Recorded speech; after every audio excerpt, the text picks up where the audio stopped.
taking the time with very busy schedule to join us this morning. The national anthem.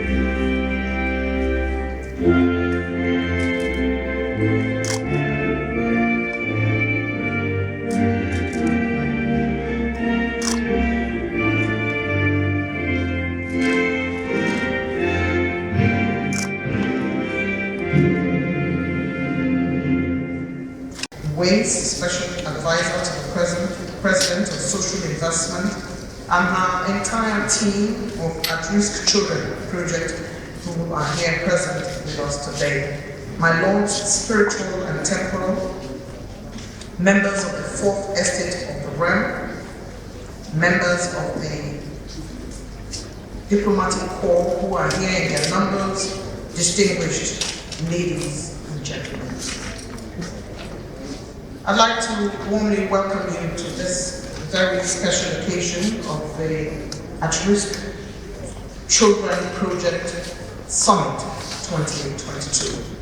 We're all pained when humanity is at rock bottom, and we feel some sense of grief and sadness. The At-Risk Children Program gives you an opportunity to be involved, to assist, to intervene. It's indeed a glorious day in the nation's capital, and I welcome you. Intersectionalities of health, education, gender, etc., and to make it more sustainable. Permit me at this point, therefore, to invite the Special Advisor to the President on Ease of Doing Business, Professor Jumoke Oduwole, to provide leadership.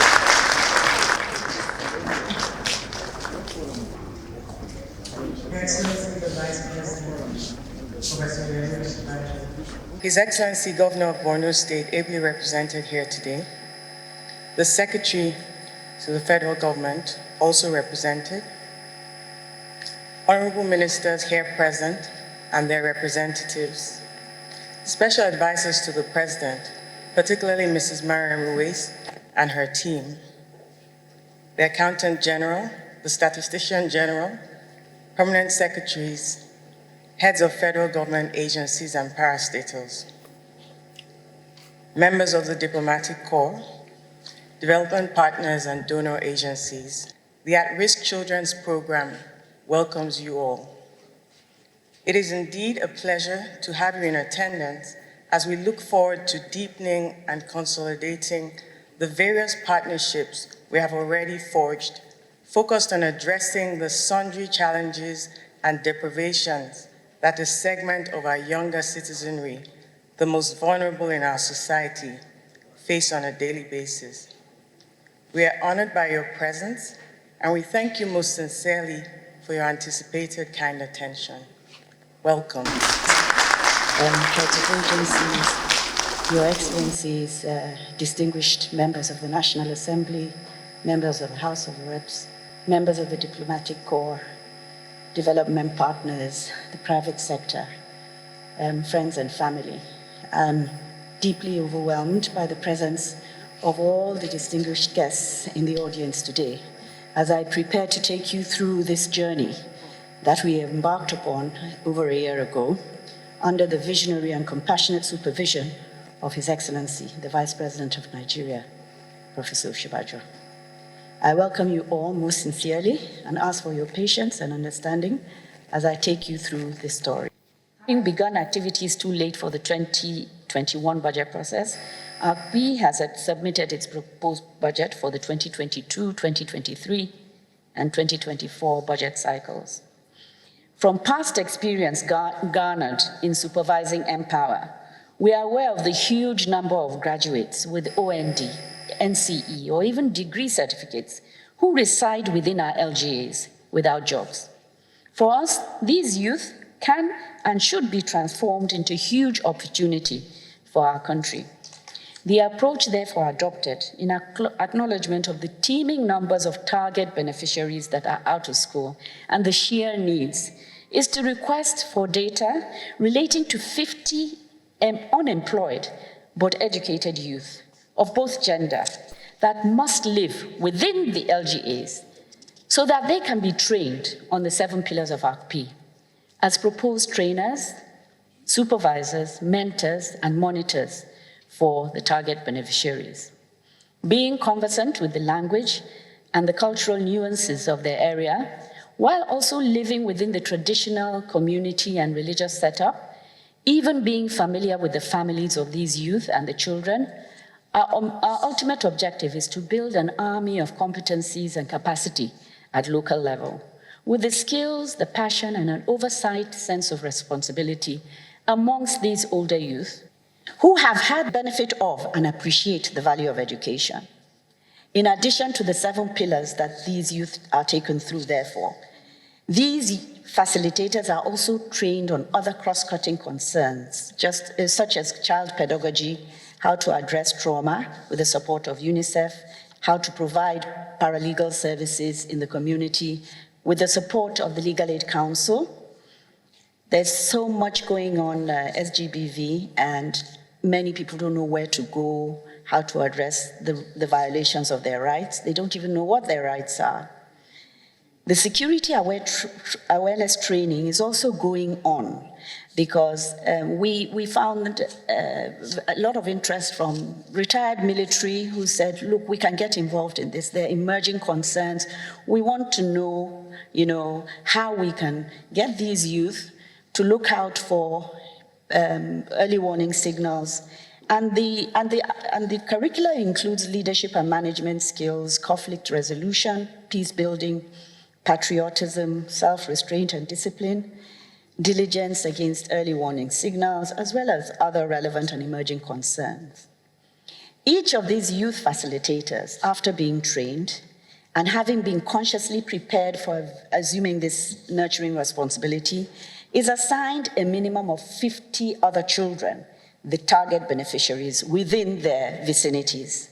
With these trained youth agents, and having forged these alliances, we're hoping to create a structured welfare ecosystem for sustainability and feedback. It is intended that these youth facilitators be paid minimum wage stipends from the federal level, being saddled with the task of coaching, supervising, mentoring, and providing monthly feedback on each and every child that has been assigned to them.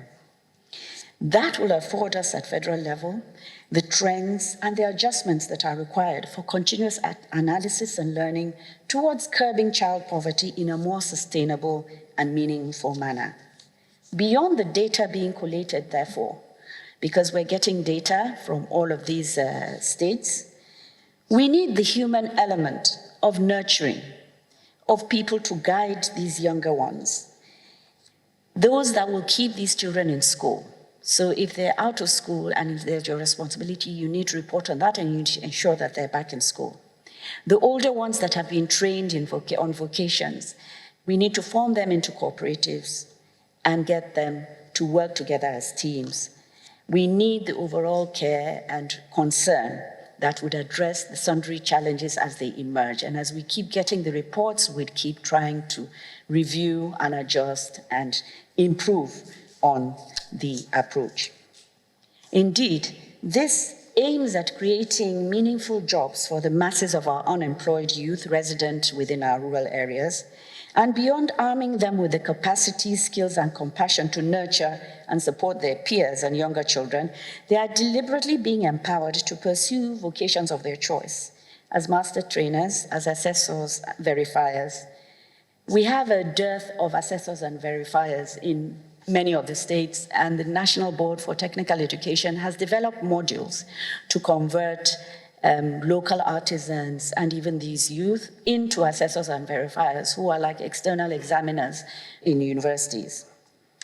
Because there's a huge need for such expertise within the states, Targeting educated youth within the states on mastering skills acquisition will not only curb unemployment, it will also enable them become entrepreneurs, giving them a lifeline for personal growth. In stimulating the interest and energy of our youth, these skills are being imparted to facilitate the engagement of these young ones in constructive and productive ventures, while also creating a sustainable community diligence, mentorship, and nurturing platform for the children in their communities. So after training 500 youth facilitators in Gombe, for instance, the state project teams have given them the data of a minimum of 50 children each. And they spent December and January securing parental or guardian's consent, and where the child is, we can't find, it's the district head that gives the consent for us to be able to work with that child. They have also been paid their January stipends, and we have gone further to establish safeguard measures. We have set up Watch Guard to ensure that we get reports on the youth facilitators so that we ensure that they're not a bad influence on these children, because at the end of the day, we got data and we want to ensure that they are actually, very good influences and not into bad habits. There are many opportunities we'd love to include, but have not been able to thus far, given the dearth of support and funding. We would, for instance, love to feed the children in the interim community hubs, because the states are bringing in children. They're to bring them into interim community hubs as part of their responsibility. I know, for instance, that in Gombe, they've set up 25, although 9 are functional now. We want to support them to set up home gardens, to rear animals within their vicinities as a practical measure of sensitizing them and their families to nutritional lifestyles and even compassion. We're hoping for loans and technical support for the youth who take up particular vocations or for various aspects of agriculture, along with off-takers. We would appreciate support for renewable energy training, waste to wealth, and clean cooking, especially for the rural women and the youth. We're working with the National Primary Healthcare Development Agency to organize workshops for the mothers of the children that hawk. And we're hoping for cash transfers so that they have workshops where they learn nutrition, financial literacy, clean cooking, entrepreneurship. Once we can give them at least 5,000 naira a month, there's a cost element to their daughters not going to hawk. So we want to supplement that, and we'll watch them very closely. We already have the data of the mothers. We have been collating data of the mothers that have been hawking. We met a team in Lagos that wants to work on creative arts, drama. We would like to bring them in. There's a mental health NGO here that's very interested in working on addressing trauma in addition to what UNICEF provides. We want to set up a pool of funds for addressing emerging health concerns. There are all kinds of health concerns. The Primary Healthcare Development Agency is also providing health screening for these children for the different ailments that come up. The National Eye Center is here with us. They are very willing, they came in this morning, they're part of the team, they are training the youth facilitators to be able to identify very easily the children that have vision impairments.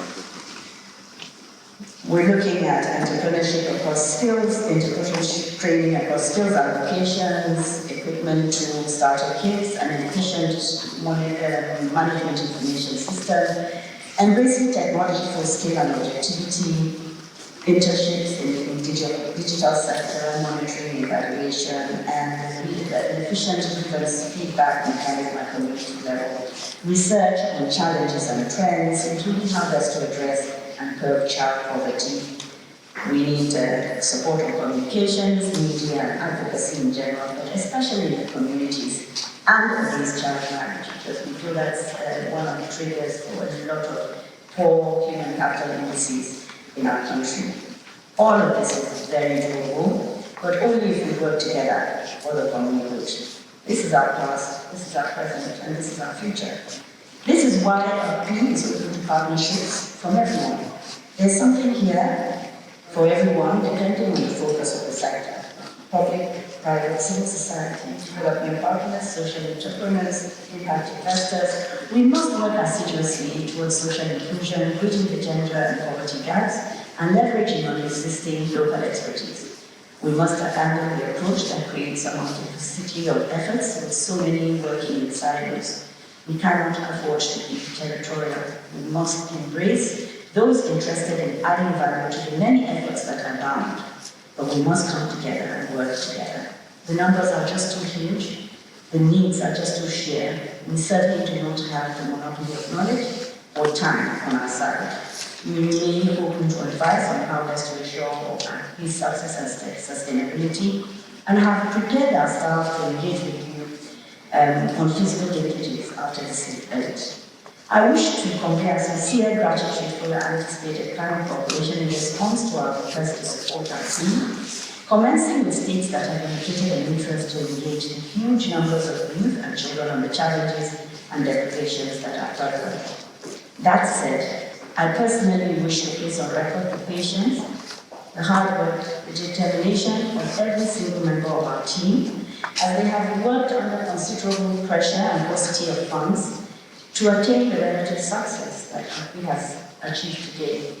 With your kind permission, Your Excellencies, I'd like members of our team to stand up to at least let's celebrate them.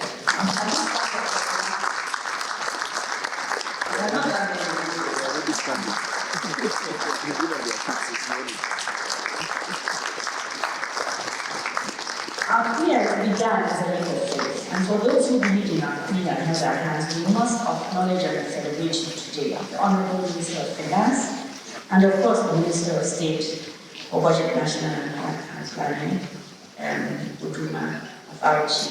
Thank you, sir. Other ministers here, I'd like to recognize the Minister of Health, the Minister of State for Health. We made a presentation and they gave us the go-ahead to engage with all the various agencies under the Ministry of Health. It has been seamless since then. The Minister for Youth and Sports has given us the kind of support that we require. We have used the stadium for training, for sports. UNODC has supported us on training towards developing life skills, a particular methodology, and the Minister of Sports did not even hesitate on the plight of vulnerable children in Nigeria, but will help us contribute towards efforts to ensure that no child is left behind. I want to start off by congratulating and thanking Al-Hajia Madam Miriam Uwais, the Special Advisor on Social Investments, on her dedication to alleviate poverty, her passion on social protection,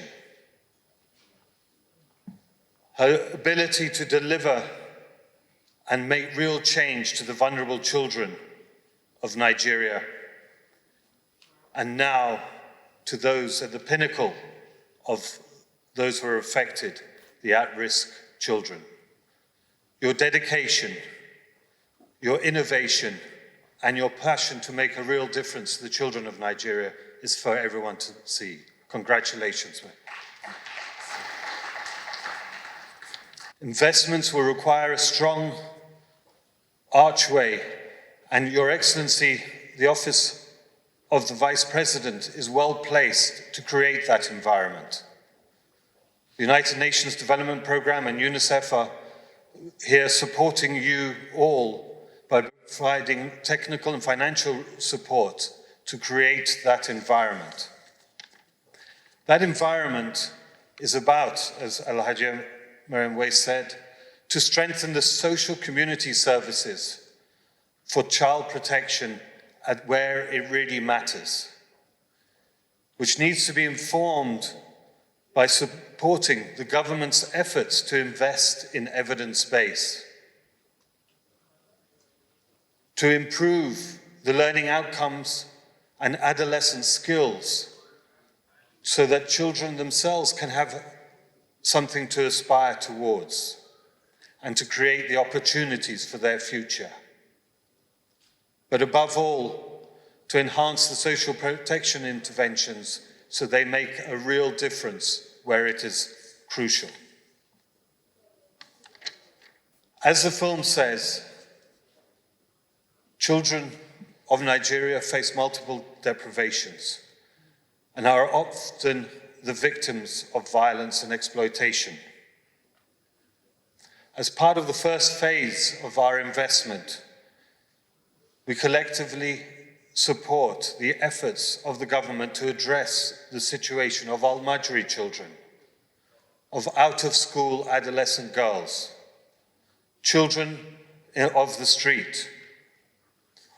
We ourselves have focused on this in Borno, Kaduna, Kano, Katsina, Lagos, Sokoto, and Zamfara states. And I want to specifically mention the state of Kaduna, where the evidence base has enriched our ability to respond effectively. All of this includes the verification, documentation, and case planning of the Al-Majri children using cost-effective tools and digital enhancement methods to strengthen the technical capacities of states in this area.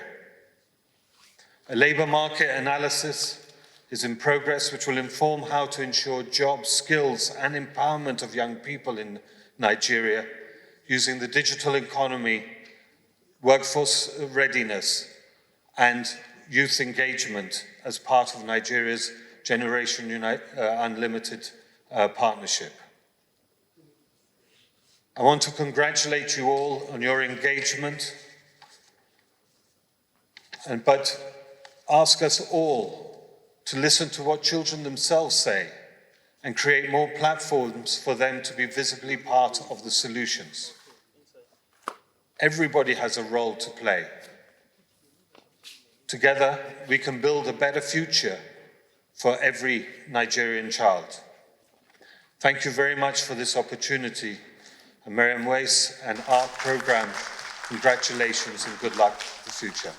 Present legislators, please allow me also to adopt the already established protocol.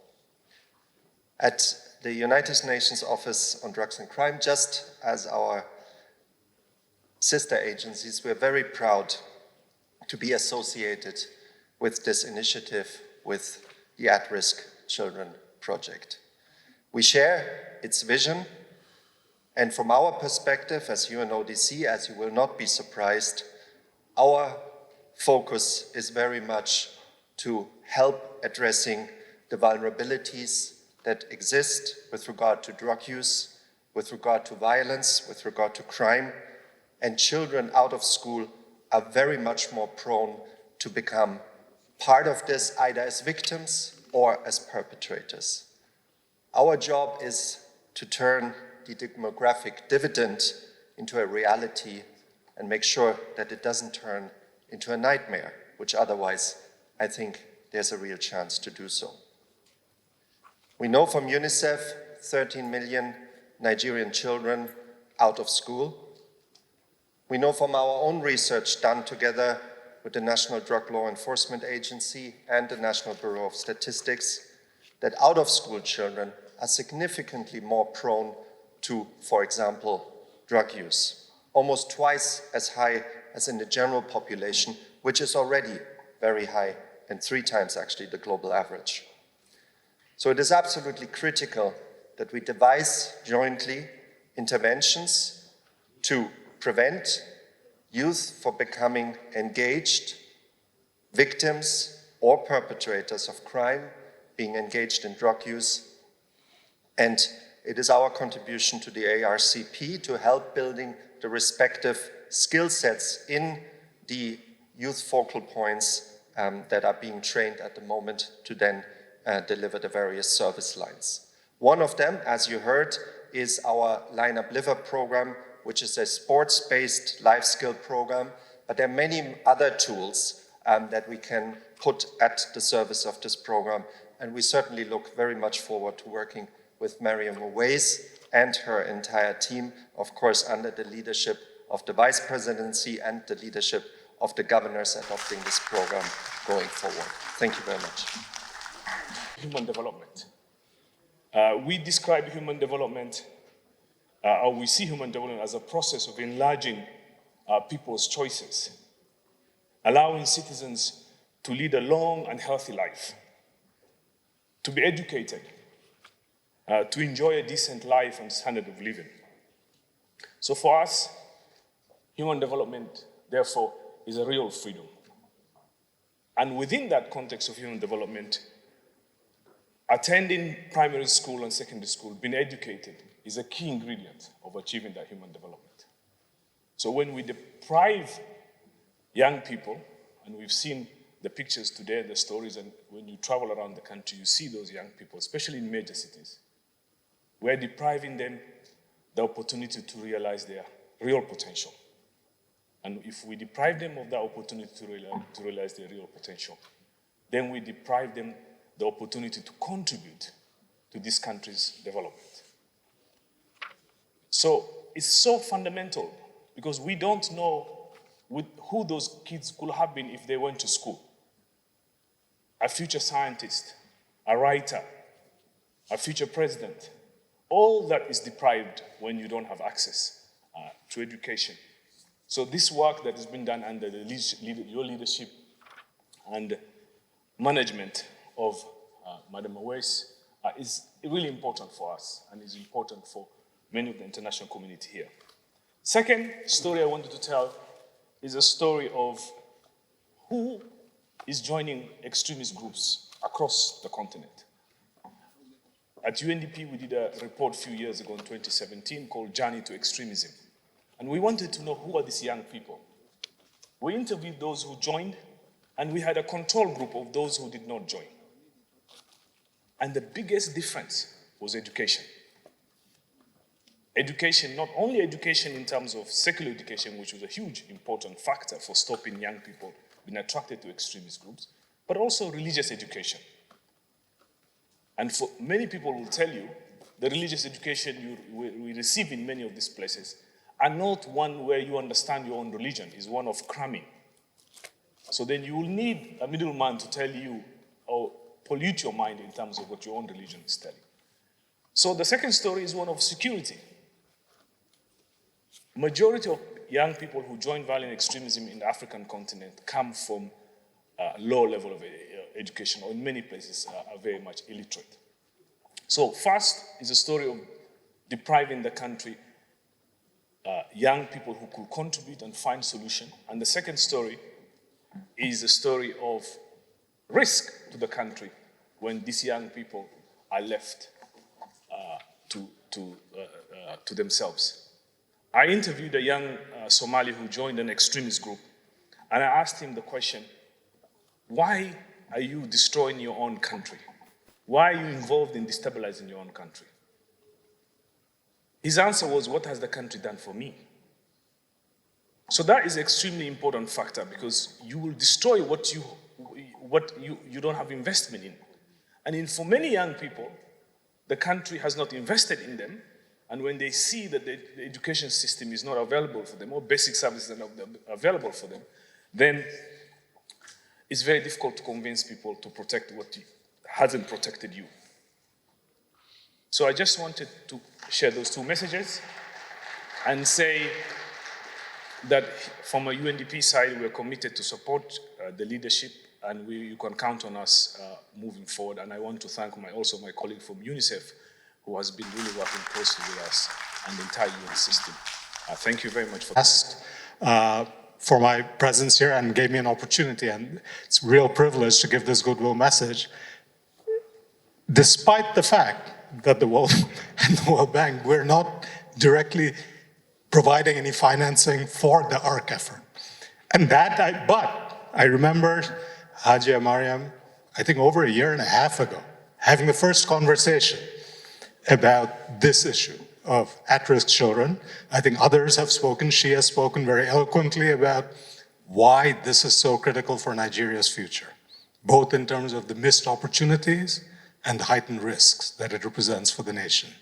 So what we spoke about was, how can the World Bank, through all of the programs that we support, the Nigerian government programs, both at the federal level and at the state level. Programs like Agile, which is Adolescent Girls Initiative for Learning and Empowerment, basically about keeping adolescent girls in school. Programs like BESDA, which Better Education Service Delivery for All, which is about trying to reduce the number of out-of-school children. So what Ajay Mariam said to us is, look, these are the national programs that you're supporting, but they need to reach these at-risk children, and here are all the ideas of how that can happen. And what Ajay Mariam and the At-Risk Children program has done is it's that connecting role of helping all the different parts of government at the federal and national, state level that need to come together, all the different MDAs at the federal and the state level that need to come together to really have an integrated effort to reduce the number of children who are at risk. I think that's been her vision, that's been her contribution, and we're very glad to be here to support in that through the programs that we are already supporting. What is good for Nigerian people, especially for us to achieve sustainable development goals in our dear country, Nigeria. Dear participants, recall that it is a little over 6 years now that the President of the Federal Republic of Nigeria, President Muhammadu Buhari, joined the world leaders at the 78th session of the United Nations General Assembly in September 2015 to adopt the 2030 Agenda for Sustainable Development. The 2030 Agenda for Sustainable Development envisions a present and a future that is economically sustainable, socially inclusive, and environmentally resilient. The SDGs are universal call to action to end poverty in all ramifications, safeguard the planet, and ensure that all people, irrespective of their sex, status, religion, enjoy peace and prosperity by year 2030. Your Excellency, distinguished guests, we are all aware of this administration's commitment to lifting 35 million people out of poverty between year 2021 and 2025. And based on the Nigeria Development Plan of 2021 to 2025, this strategic initiative of at-risk children is timely and suitable. The team and the agencies, as state governors and federal government officials who have contributed to this excellent program, the at 35 million children between 2021 and 2025. We at the UAE have been and will continue to be partners, development partners with Nigeria through our organizations, foundations, and in partnership also with local foundations here in Nigeria. We have had several also collaboration with UN organs existing in Nigeria, like the UNICEF and others. For us in Gombe State, and I believe in the North-Eastern Sub-region, the ACP program couldn't have come at a better time, considering the magnitude of disruption to lives and livelihoods caused by the Boko Haram insurgency.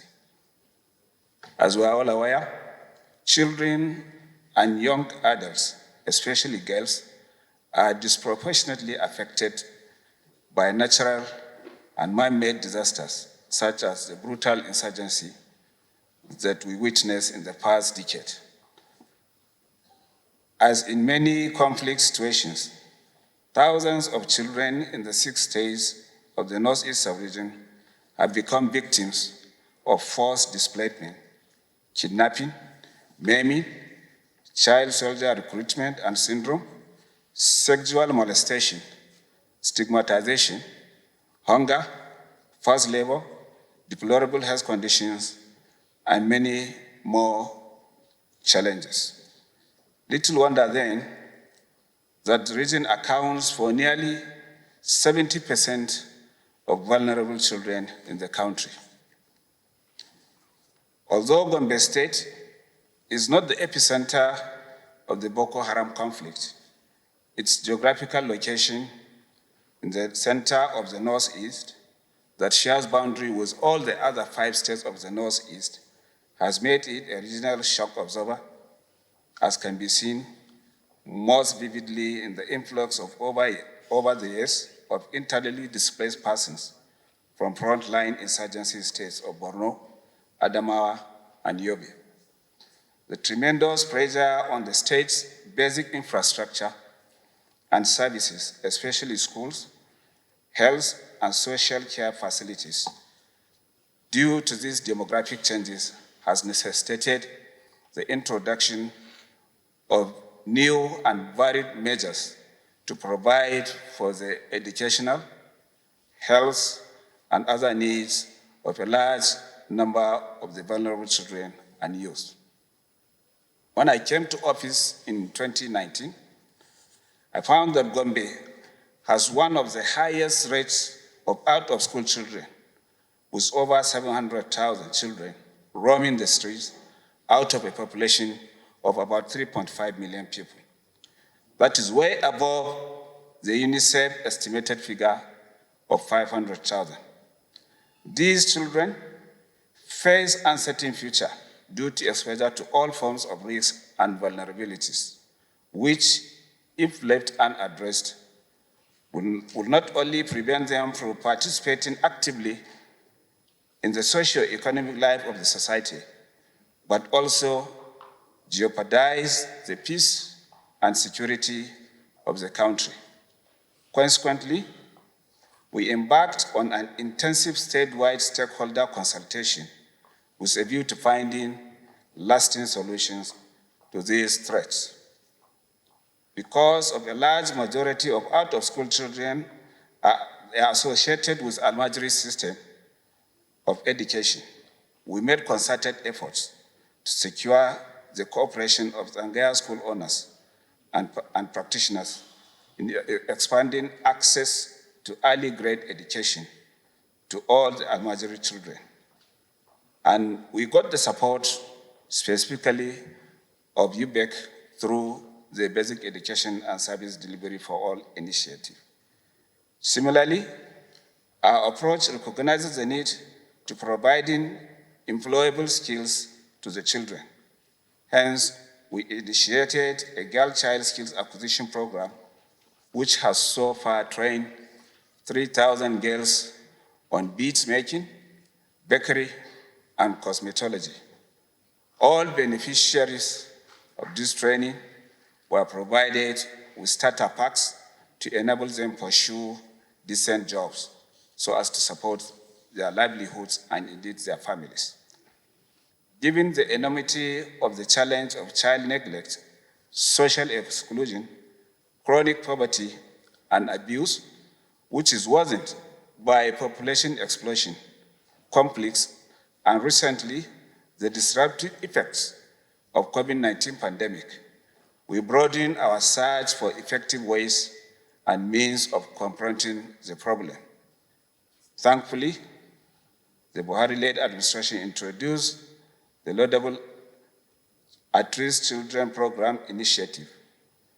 And having studied the RP policy framework, I became fully convinced that the program is well conceived and beautifully designed to address the challenge of lack of education and all forms of vulnerability amongst our children.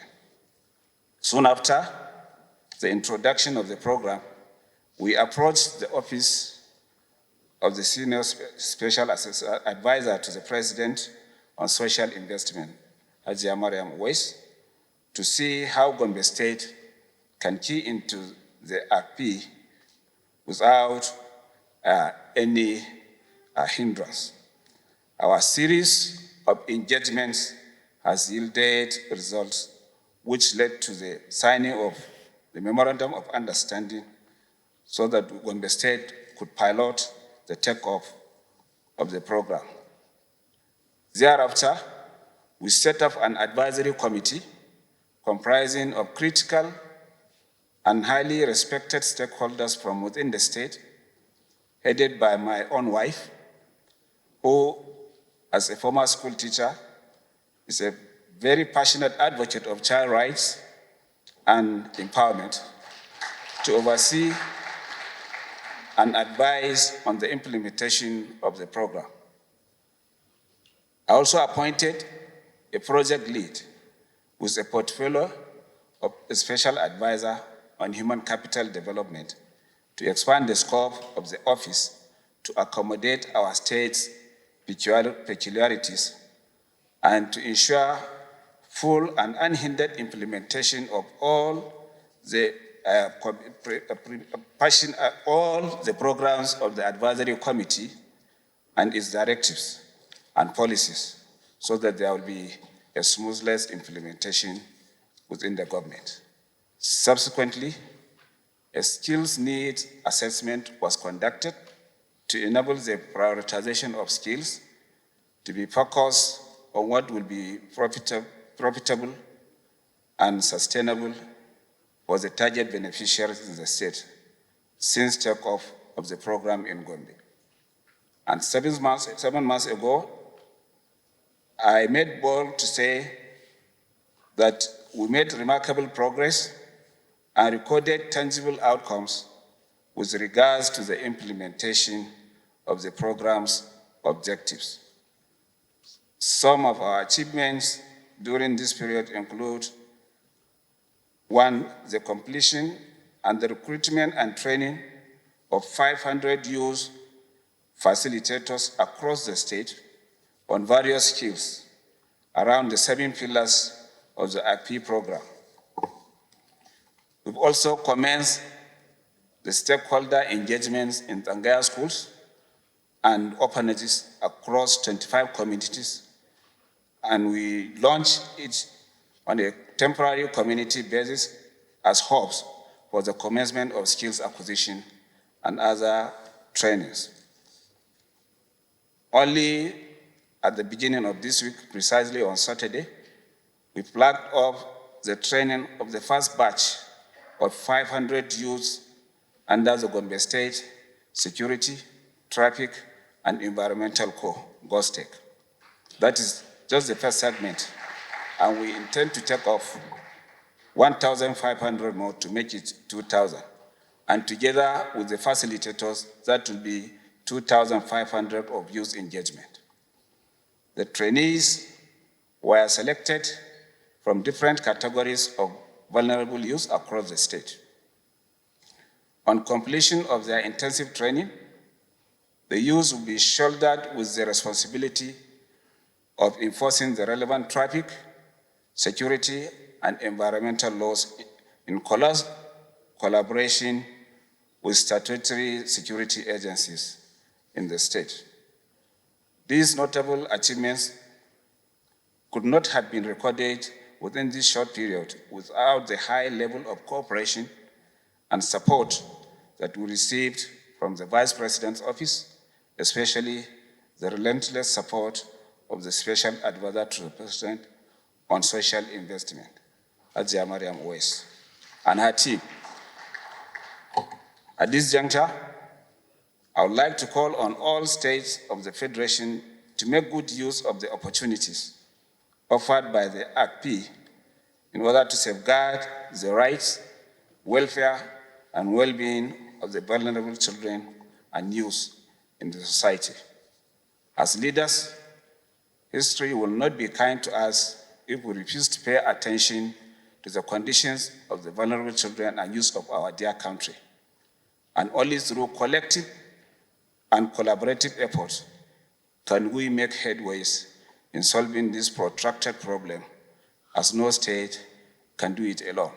And let me, as an emphasis here, Mr. Vice President, plead that Nigeria at this point in time needs to do like a backward integration.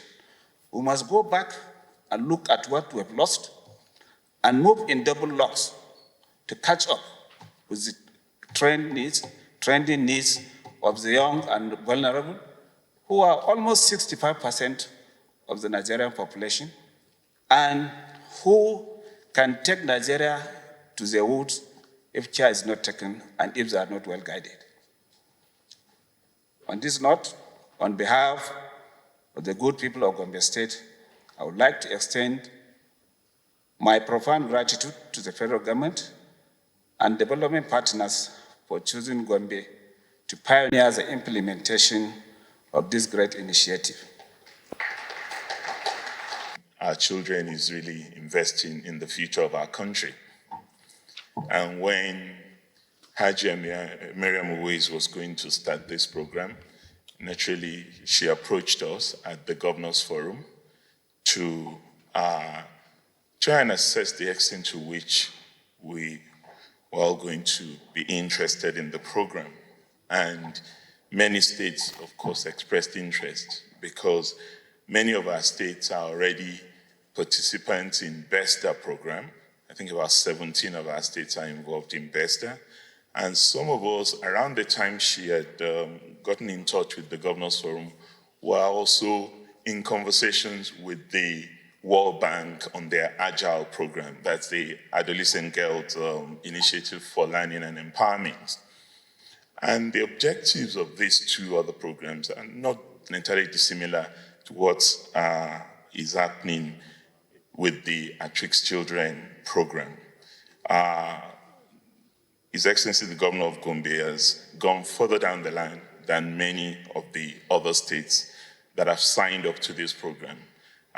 We've had a scoping mission in Ekiti. We've signed an MOU, and we've started the work with the At-Risk Children office. For us, it's slightly different because the assumption often in our country is that the children that are at risk, and mostly girls, are only in a particular section of our country, the North. And that's not entirely true. Although Ekiti has one of the lowest out-of-school children population, probably the lowest in the country, we still have challenges with out-of-school children and with children at risk, particularly girls. Many of our girls are still being trafficked. Many of them have a higher dropout rate in schools due to pregnancy. And we also encounter quite a serious level, by our own estimation, of sexual and gender-based violence, particularly as it affects young girls in school.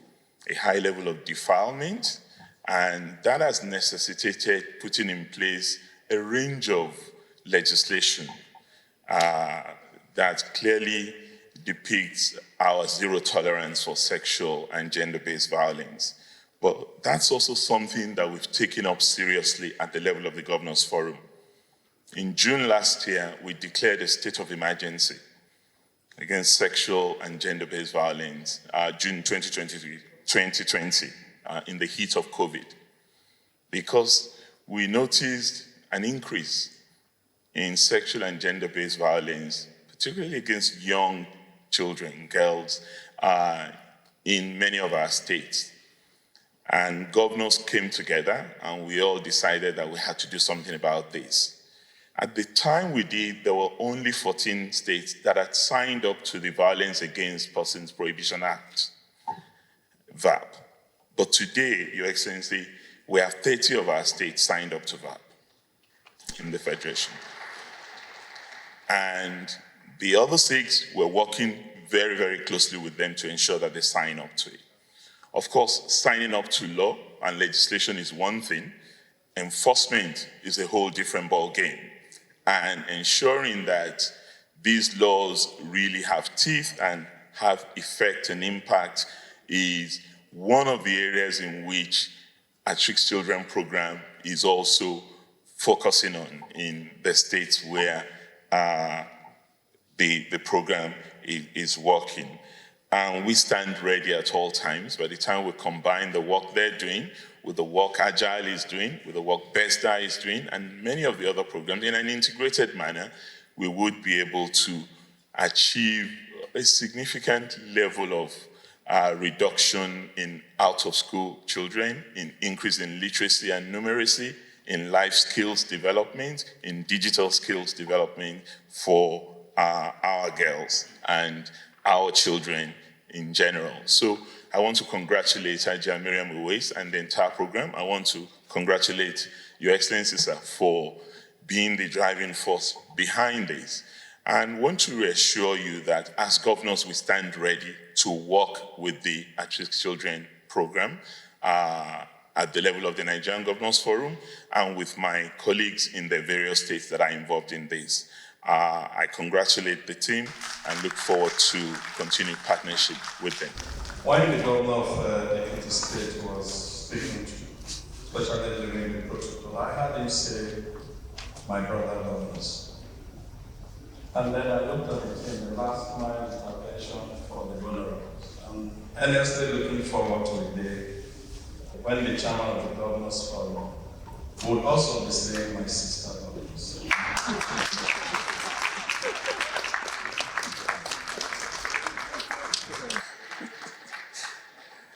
I am delighted to be part of the first national summit of the At-Risk Children program in Nigeria.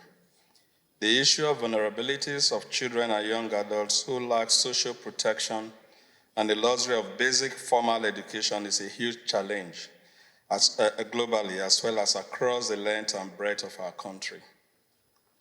The population pyramid of Nigeria shows that over 41% of our population are children and young adults, and about 20% of this population group are on the street without skills and without formal education, exposing them to all manners of vulnerabilities.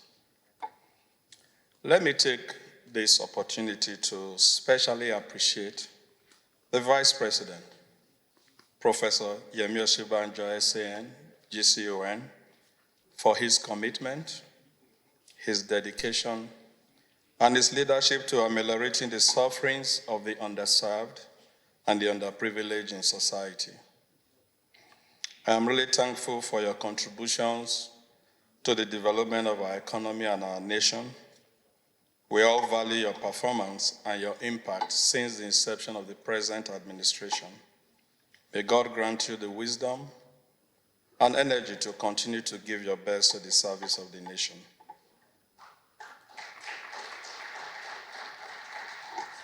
As often stated by His Excellency President Muhammadu Buhari GCFR, the future of our country rests squarely on the education and empowerment of the next generation. And with the percentage of our out-of-school children increasing, a pragmatic and sustainable basic literacy entrepreneurship, digital skills and sports intervention to tackle the vulnerability of Nigerian kids becomes imperative, and the ACP is therefore a timely intervention. To ensure the growth, stability, and the security of lives and properties in Nigeria, we must do all we can to secure the lives of all our young citizens, irrespective of their background, status, or social standing, through the tackling of the root causes of poverty. Coming at a time coincident with the launching and implementation of the National Development Plan 2021 to 2025, which envisages a situation where no one will be left behind, the ACP offers a multidimensional, inclusive, and comprehensive approach to the crisis at hand.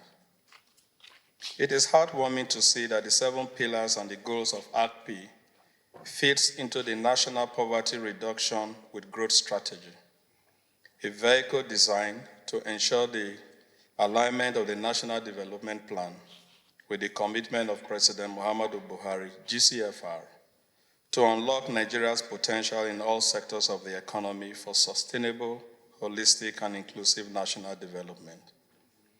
Some of the specific objectives of the plan are to improve GDP growth to 5% on the average during the planned period, generate 25 million jobs, lift at least 35 million Nigerians out of poverty, and raise government revenue to 50% of GDP by 2025, amongst others.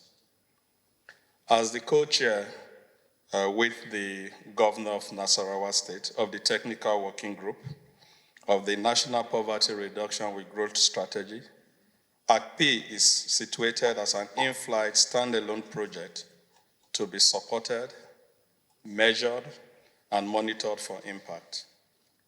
Bearing in mind the scope and potential impact of ACP, the federal team has the support and commitment of the Ministry of Finance, Budget and National Planning in ensuring that these activities are also covered within the National Monitoring and Evaluation Framework for ease of tracking and reporting, as well as integrated to the other development plans of the federal government of Nigeria.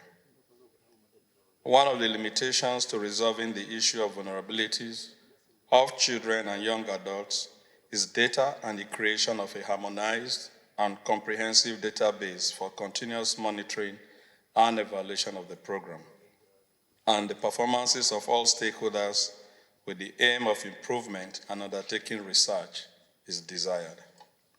The monitoring of disaggregated data is essential for project quality in terms of tailoring and targeting interventions and ensuring inclusiveness. The National Bureau of Statistics, a parastatal under the Federal Ministry of Finance, Budget and National Planning, is positioned as a partner in these regards, and during the course of this program, I hope you will be able to explore how to scale up what works and to learn from sharing the experiences, the less successful as well as the good. I wish to conclude by appreciating all the collaborating federal MDAs, the sub-national governments, development partners, and members of the organized private sector for their presence and anticipated generous support. In particular, I wish to again especially appreciate His Excellency, Professor Yomi Osibanjo, SAN, GCON, the Vice President of the Federal Republic of Nigeria, for his visionary leadership in opening up a range of opportunities for vulnerable children and young adults of our great nation, thereby giving them the assurances of constructive and productive lives through this commendable initiative. I doubt whether anyone is in doubt about the urgency of the moment with respect to providing the necessary lifelines, confidence and support to vulnerable children and youth to enable them take ownership of their lives in dignity. The problem, however, is a complex one. First, we know already that we have an unacceptably high number of out-of-school children of school age. Then we have a high number of young people, long past primary school age, in some cases long past secondary school age, who roam the streets with no education and no formal employable skills. Of this category are a large number of young women. Then we have yet another vulnerable category, children and young persons, especially female, who are victims of abuse and trafficking. With a population of over 200 million, and we're adding 5 million more every year, and with over 60% of that population being young, there is a clearer sense of the present and the potential problem. How do we tackle the sheer enormity, multiplicity, and complexity of the problem? Surely it cannot be the federal government alone attempting to do that. This is a federation, and both primary, secondary education, and healthcare are constitutionally state functions. So there are jurisdictional and structural problems also to take care of. The federal government has, in response, taken a multidimensional approach. In 2019, the president made two crucial policy statements. The first was the plan of government to lift 100 million Nigerians out of poverty within a decade. Second was the strict enforcement of the laws on free and compulsory education for all children at the primary school level. And the president emphasized that it is a criminal offense in Nigeria to fail or refuse to implement the law. In the same year, the Ministry of Humanitarian Affairs, Disaster Management, and Social Development was established to implement the highly successful social investment programs of the government, aside from responsibilities for humanitarian safety and disaster management. In 2016, the Rule of Law Advisory Team was established in the presidency. And one of the team's main tasks was to ensure that following the Violence Against Persons Prohibition Act, there's an effective coordination of responses to cases of sexual and gender-based violence. Since then, the team has supported the establishment of sexual and gender-based violence response teams across the country. Last year, on the advice of the Presidential Economic Advisory Council, the President inaugurated the National Poverty Reduction with Growth Strategy Committee with the omnibus term of reference of implementing any other effort that would enhance the attainment of the objective of lifting 100 million people out of poverty in 10 years. So the At-Risk Children's Program, ACP, which is domiciled in my office as we've heard, is one of the independent initiatives of the National Poverty Reduction with Growth Strategy Committee, and it is an important component of the variety of government interventions that are designed to complement and support existing initiatives of our administration in dealing with the problems of vulnerable children and young people. So the program will provide a safe space, and we've heard a bit of this already, for the mentoring and training of these children with a specific emphasis on basic literacy and numeracy skills, health and nutrition, entrepreneurial skills, digital skills, sports and life skills, and other related skills. But at the heart of the At-Risk Children's Program is the idea that every Nigerian child counts. A nation will ultimately be measured by how it treats its most vulnerable citizens. We recognize that we cannot make progress as a people while a significant population of our children, those to whom the future belongs, are left on the margins of society, deprived of the opportunity to discover and fulfill their potential. So ACP is aimed at giving a new lease of life to millions of children who, through no fault of theirs, have found themselves without hope or support. In times of national emergency, the divisions between state, civil society, and the private sector are unhelpful. All sectors must make common cause because it's the right thing to do. In no effort is the old adage truer that it takes a village to raise a child than with vulnerable children. The fate of our most vulnerable children is a cause that should bring all of us in government, in civil society, in the private sector, together in a massive collaborative effort. So let me express our sincere appreciation to state governors who have so far signed up to the At-Risk Children Program, ACP. We particularly commend the governors of the pilot states, Borno, Sokoto, Gombe, Kaduna, and Ekiti, as well as other state executives that have indicated interest in joining this multi-stakeholder effort geared towards restoring hope to millions of marginalized young Nigerian citizens all over the country. I'm also grateful to see that the development partners, private sector, civil society, and friends of Nigeria in different fields have identified with ACP in this renewed effort to positively change the fortunes of our young people. Their support has been invaluable, especially in the 5 pilot states. The local government authorities as well have been incredible in their support, and of course our religious and traditional institutions have been very instrumental in the successful takeoff of ACP. These efforts must be aligned to work in tandem, especially because they need to be addressed in a manner that also engages with the other deprivations around health and empowerment. So the federal government will continue to provide the leadership, the support, the financial support in particular, and logistics needed to ensure that this program achieves its goals. We'll continue to seek the close partnership of Nigerians across all sectors to guarantee sustainability, scale, and impact.